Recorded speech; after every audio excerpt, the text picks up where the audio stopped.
बच्चे एक ऐसा शब्द जो बहुत ही कम उम्र के इंसानों के संदर्भ में प्रयोग किया जाता है। वो उम्र जो खेलने कूदने की होती है, वो उम्र जो पढ़ने लिखने की होती है, छोटी आंखों से बड़े सपने देखने की होती है। मगर क्या इस उम्र में सभी बच्चे उसी वातावरण में रहते हैं जिनके वो हकदार हैं? क्या उन्हें वही शिक्षा और खिलौने मिलते हैं जो उनके बचपन को और आनंद से भरपूर कर दें? क्या सभी की छोटी आंखों में बड़े सपने होते हैं या फिर मायूसी और मजबूरी का अक्स नजर आता है? परिस्थितियां विपरीत ना होती अगर हमारे समाज में बाल श्रम नाम का कलंक ना होता।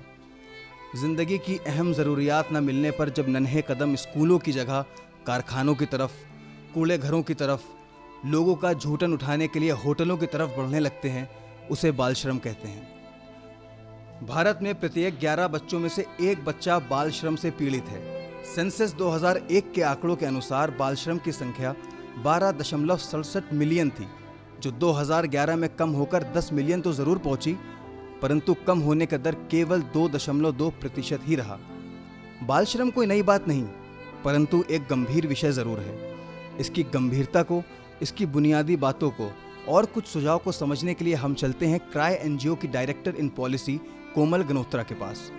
तो गंभीरता संख्या की बात में, हाँ, एक पूरा देश है हमारे देश में जो चाइल्ड लेबर, लेकिन गंभीरता का दूसरा मुद्दा है कि ये एक ह्यूमन कैपिटल है, ये हमारे देश का रिसोर्स है, ये फ्यूचर है। अगर ये बच्चे आज की स्थिति में, आपने 6 से 14 में 10 मिलियन बच्चे कहे, अगर आप 6 से 18 में जाएंगे तो 33 मिलियन बच्चे हैं।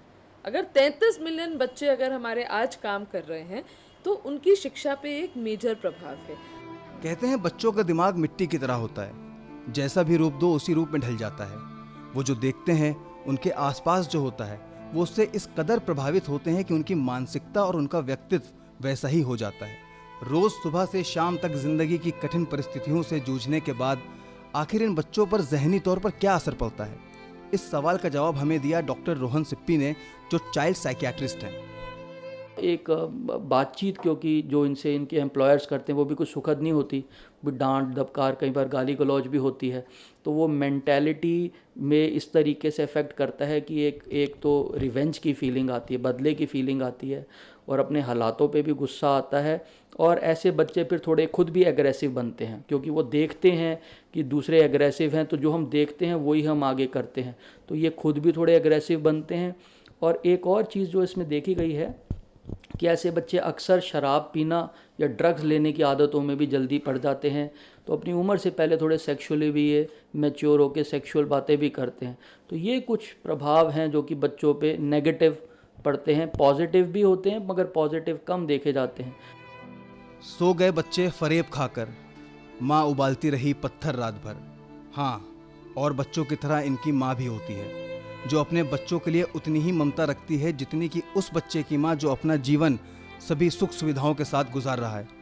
मगर फिर भी क्या वजह है जो वो अपने जिगर के टुकड़ों को दूसरों की गुलामी के लिए भेज देती है? आखिर ऐसी क्या मजबूरी है कि जिस उम्र में कंधों पर बस्ते का बोझ होना चाहिए, उस उम्र में उन पर घर की जिम्मेदारियों का बोझ दे देती है? उनके फादर मर गए, मजबूरी ये हो गई थी, हमारे घर की झोपड़ी भी टूट गई थी उस टाइम, हमारे पास जगह भी नहीं थी। ये तो बड़ी मुश्किल सबने डाली है। आप जानते हो जिसका आदमी मर जाता है उसे क्या करते। हमारे बच्चे कमाने खाने ला, बड़ा लड़का शराबी है, शराब पीता रहता है। छोटा लड़का है वो चला जाता अपने काम से, आता नहीं भी आता है। अब ये 2 बच्चे हैं, अब यही कमा के खिलाते हैं हमारे को। ये हमारा फूल का काम है, फूल बनाते हैं, माला वगैरह, और मैं अपने सुबह मंदिर पे फूल बेचने जाती हूँ इन बच्चों को स्कूल भेजने के बाद। कि मेरी मजबूरी के छोटी सी ही मैं इसे डाल ना पाई, फिर इससे होशियार हो गई, तब फिर स्कूल में नाम भी लिखा दिया। तब मैं बोली, फिर मेरे 2 ऑपरेशन हो गए, दोनों बार बच्चे मेरे ऑपरेशन से हुए थे। फिर स्कूल में फिर इसका नाम कट गया, ये जा ना पाई। फिर इसने काम मेरा संभाल लिया था, और काम नहीं करूँगी तो फिर एक जने की कमाई से थोड़े घर चलेगा।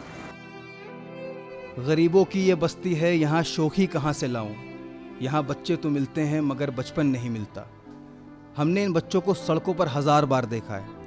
अब हम आपको ले चलेंगे इनके निवास स्थल, इनकी बस्ती में, और हम देखेंगे कि दिन भर कड़ी मेहनत के बाद इनकी आरामगाह कितनी उचित है, किस स्थिति में ये रहने को मजबूर हैं। ये हैं वो तंग गलियाँ जिसमें कूड़े का ढेर, बहती हुई नालियां हैं जिसका हम अनुमान नहीं लगा सकते। ऐसे में सवाल उठता है, क्या ये सिर्फ जिंदा रहने के लिए हैं? इन्हें कोई जीने का अधिकार नहीं? आइए बात करते हैं बड़े बड़े काम करने वाले इन बच्चों से और इनकी छिपी हुई मासूमियत से रूबरू होते हैं। 12 साल की उम्र से आप काम कर रही हैं, तो किस तरह का काम करा आपने अभी तक? कहाँ काम करती हैं, क्या करती हैं? सूर्य ग्रहण में। सूर्य ग्रहण में क्या करती हैं वहाँ? बर्तन सफाई का। बर्तन सफाई काम करती हैं। स्कूल वगैरह नहीं। बचपन में स्कूल नहीं गई? नहीं। तो कैसी परेशानियाँ थी? सही नहीं। सही। परेशानी क्या थी?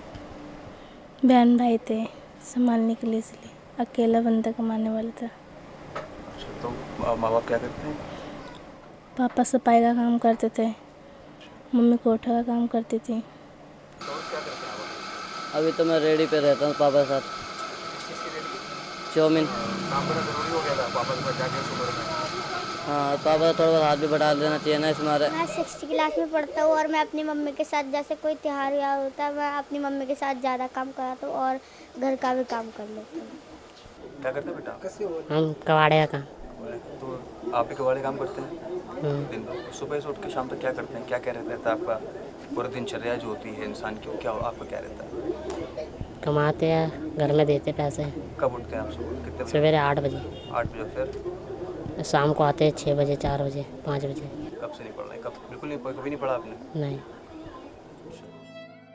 अगर इतनी बड़ी तादाद में बच्चे रोजगार के लिए दर बदर भटकते फिरते नजर आएंगे, आए दिन बच्चों के शोषण के मामले सामने आएंगे, तो कैसे बनेगा भारत अतुल्य?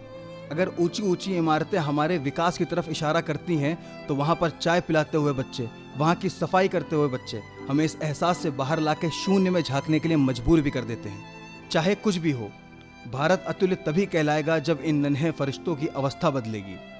तभी होगा इंडिया शाइनिंग और साकार होगा सपना अच्छे दिनों का।